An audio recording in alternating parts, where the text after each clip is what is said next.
छह भारत के दक्षिण में पहाड़ों की गोद में बसा एक छोटा सा सुंदर गांव था जिसका नाम था शिवपुरा। सुबह की धूप जब पहाड़ियों के पीछे से निकलकर गांव की छतों पर धीरे धीरे फैलती थी तो पूरी बस्ती सुनहरी रोशनी में नहाने लगती थी। ताजी हवा पेड़ों की पत्तियों से गुजरती हुई खेतों में गेहूं की बालियों को हिलाती थी और नदी के किनारे बैठे सफेद सारस पंख फड़फड़ाते हुए आकाश में उड़ान भर देते थे।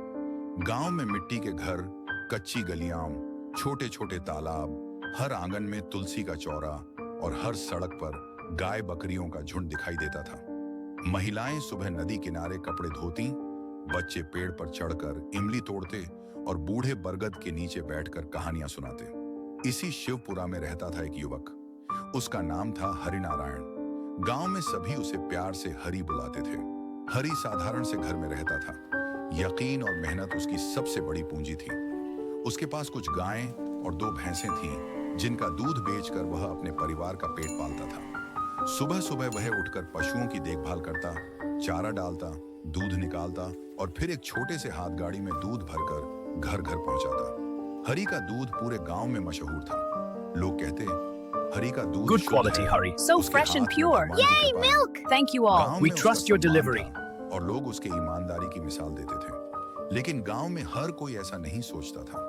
गांव के दूसरे छोर पर रहता था कन्हैया, जो भी दूध बेचता था, लेकिन उसका तरीका अलग था। वह दूध को पानी से पतला करके बेचता था। उसका लक्ष्य सिर्फ ज्यादा कमाना था।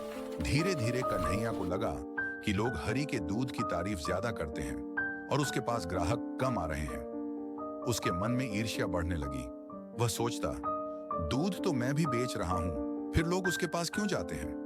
उसके भीतर एक लालच का बीज पड़ चुका था जो अब धीरे धीरे फलने लगा था। एक दिन कन्हैया ने सोचा, अगर मैं दूध में थोड़ा और पानी मिला दूं और भाव थोड़ा कम कर दूं तो ग्राहक मेरे पास आएंगे। और जैसा सोचा वैसा किया। गांव में खबर फैल गई, कन्हैया का दूध सस्ता है। लोग सस्ते में बह गए और कई ग्राहकों ने हरि से दूध लेना बंद कर दिया। हरि को फर्क पड़ा। वह दुखी हुआ, लेकिन उसने शिकायत नहीं की। उसने कभी दाम नहीं घटाए और न ही अपने दूध में मिलावट की। उसने सिर्फ गायों की सेवा और अपने विश्वास को बढ़ाया। समय बीतता गया। कन्हैया का धंधा बढ़ने लगा। रोज उसके घर पैसा आने लगा। उसकी आवाज बदलने लगी, चाल बदलने लगी और व्यवहार भी रूखा होने लगा। वह मन ही मन समझ बैठा कि यह सब उसकी चतुराई की वजह से है। लेकिन इस खेल में एक चीज का हिसाब वह भूल गया। भगवान और प्रकृति दोनों धीमे चलती हैं, पर न्याय साफ करती हैं। कुछ महीने बाद शिवपुरा में त्योहार आया। गांव भर में मिठाइयां बन रही थी, लड्डू, रसगुल्ले, दूध पेड़े, खोवा, सब कुछ। और त्योहार होने के कारण दूध की मांग अचानक बहुत बढ़ गई। गांव के लोग दूध का ठेका कन्हैया को दे बैठे क्योंकि वह सस्ता था। कन्हैया खुश था।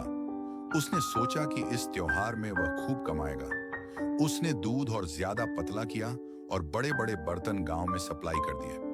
पर किस्मत को कुछ और मंजूर था। त्योहार की रात जब पूरा गांव मंदिर के बाहर इकट्ठा हुआ, ढोल नगाड़े बजे, घंटियां बजीं, प्रसाद बांटा गया, तभी अचानक लोगों के पेट में भारीपन होने लगा। कुछ के पेट में ऐंठन हुई, कुछ को उल्टी, कुछ को बुखार।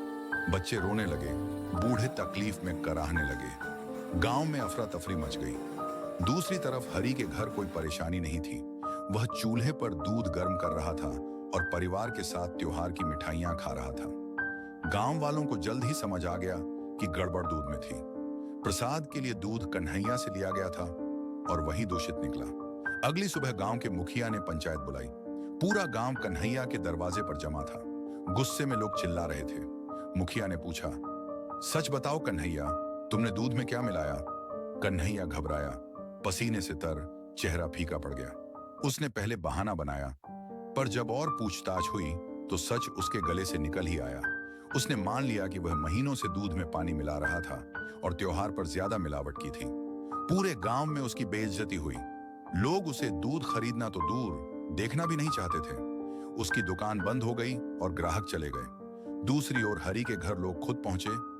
भैया, हमारे बच्चों के लिए दूध चाहिए।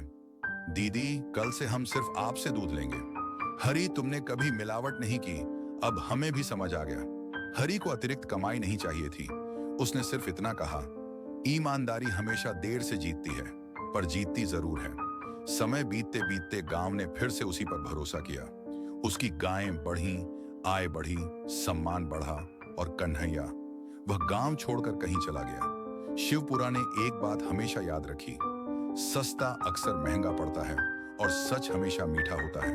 मॉरल, नैतिक सीख, ईमानदारी भले धीरे कमाए पर सदा टिकाऊ कमाए। लालच थोड़ी देर चमकता है पर अंत में नीचा दिखाता है।